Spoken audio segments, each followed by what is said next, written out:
चांदनी रातों में बहती सी हवा दिल को धीरे से छू जाती है। तेरी यादों की खुशबू हर पल मेरी सांसों में घुल जाती है।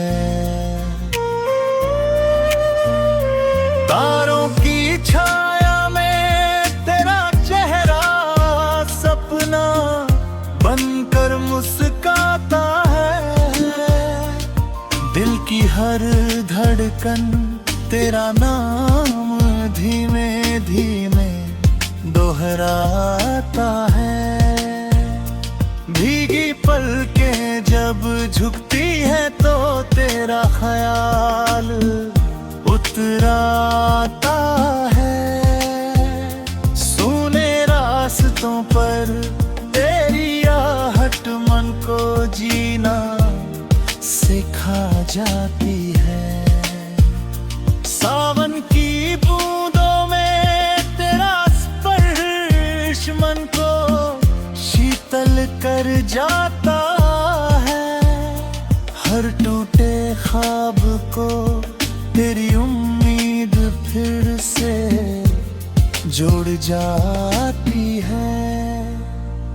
रात की चुप्पी में तेरी मुस्कान रोशनी बन जाती है। दिल के कोने कोने में तेरी तस्वीर बस जाती है।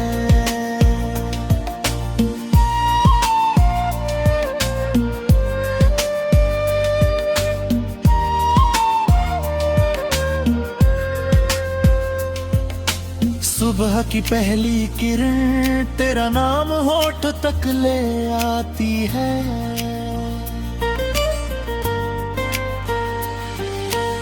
ओस की बूंदों में तेरा अरमान झिलमिला जाता है। हल्की सी हंसी में तेरी दुनिया मेरी बदल जाती है। तेरे कंधे से लगकर हर पीड़ा दूर हो जाती है। तेरी आँखों का सागर